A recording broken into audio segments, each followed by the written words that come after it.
Google, Google, Google. Everything in the world you can find on Google, right? Wrong. Because there are still some things in the world that to know about or understand, you can't find them on Google.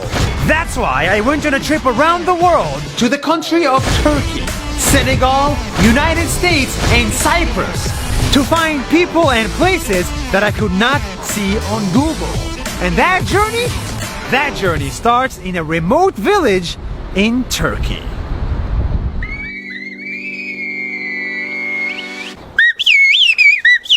What you hear now is not just a whistle. This is a real language called the bird language. See, I am here at a remote village in the mountains of Turkey. And because the houses of this village are far from each other, the locals decided that to communicate, it's easier to whistle.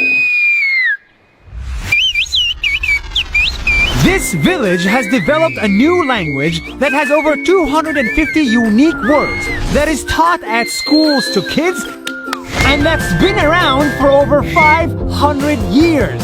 For example, this is a conversation.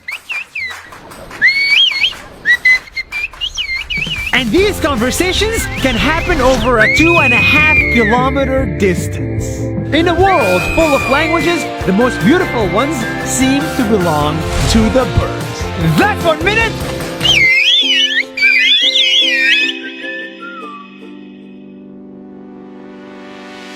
Okay, this is insane. I have just arrived to the country of Senegal! Only to find this. Hundreds of people working out together in perfect harmony on the beach. We thought this was a football team or a basketball team. It's not. Turns out these guys don't even know each other. This is a public beach in Senegal where anyone can work out with other people. The strongest people on earth. This is the best example of people pushing each other to become healthier, better, and stronger. Working out by yourself is hard.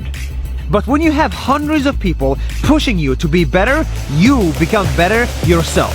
This is the definition of a community! That's 1 minute. See you tomorrow! Nice.